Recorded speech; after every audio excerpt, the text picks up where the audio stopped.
Aujourd'hui, avec tous les sites qui nous proposent toujours plus de profs d'anglais, n'importe quel gugus qui est assez bon en anglais s'improvise tout de suite prof d'anglais, enseignant, formateur, mentor, coach ou n'importe quel autre titre pour faire bien. Un étudiant en école de commerce, par exemple, qui a besoin d'une rallonge mensuelle. Une personne qui sait bien parler anglais et qui se dit que, en fait, c'est ce qu'elle fait de mieux dans la vie. Une autre qui a vécu dans un pays anglophone pendant 2 mois, voire 1 an, à Londres.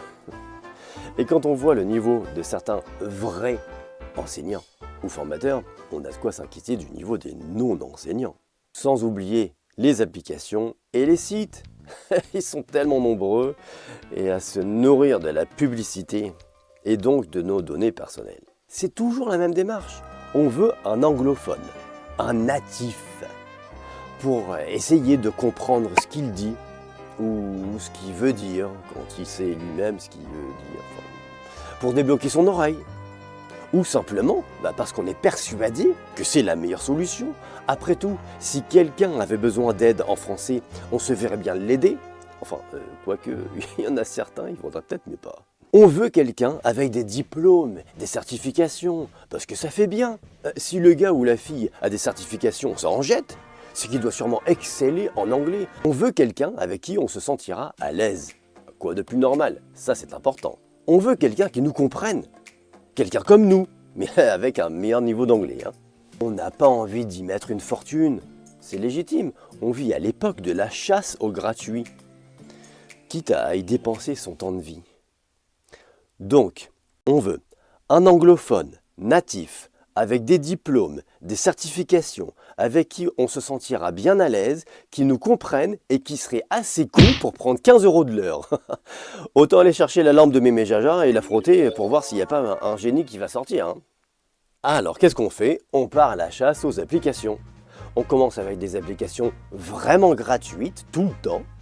Et puis les versions d'essai d'applications freemium, on augmente quand même le niveau. Un peu comme un chasseur qui court 5 lièvres à la fois et qui n'en tire aucun. Et pour cause, vous vous dispersez. Et surtout, vous tirez à blanc. Il n'y a pas de secret. Pour pas revenir bredouille, il faut partir chargé. Les applications gratuites, est-ce qu'elles sont vraiment gratuites? Elles vous font payer le pire des prix.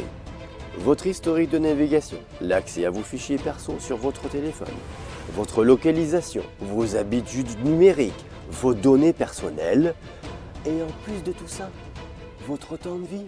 Alors qu'est-ce qu'on fait? On décide d'investir dans son anglais avec une application reconnue et payante, que tout le monde utilise. Après tout, si tout le monde s'en sert. Une de vos amies, votre collègue, ma belle-sœur Josiane, la boulangère du village, vous savez peut-être déjà, par expérience.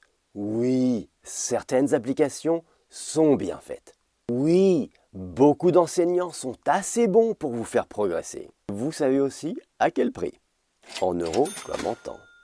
C'est toujours le même contenu, c'est officiel. Les plus grands marketeurs le disent, les formateurs les plus populaires le prouvent. Tout le monde utilise le même contenu, les mêmes méthodes déjà créées. Chacun a sa sauce. C'est ce qui fait que chaque enseignant est unique en son genre. Il y a bien quelques originalités, mais les méthodes se résument à apprendre par cœur ou à comprendre soi-même le contenu donné, mais pas expliqué par un anglophone.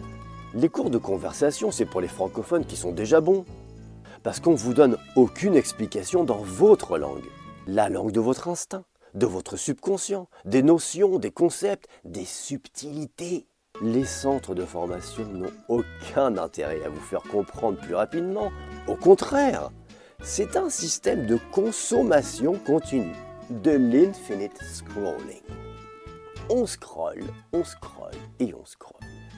L'objectif de plein d'organismes d'éducation et de formation, c'est de vous pousser à toujours plus consommer. On ne vous apprend pas à savoir, ou même à faire, on vous apprend à bien apprendre pour bien continuer d'apprendre et rester dans la boucle. À vous dégoûter de l'anglais. À cause de ça, l'échec scolaire continue. De nombreux adultes ne croient plus en leur capacité en anglais. Ils sont bombardés de croyances. J'ai passé l'âge, c'est quand on est gamin qu'on apprend. J'ai jamais été bon, ça va pas changer maintenant, etc., etc. Certains y ont mis plus de 300 € pour faire les efforts eux-mêmes à comprendre l'anglophone qui se contente de débiter dans sa langue. 300 € ça va vite. À 15 ou 20 € de l'heure, 2 heures par semaine, 2 mois et demi.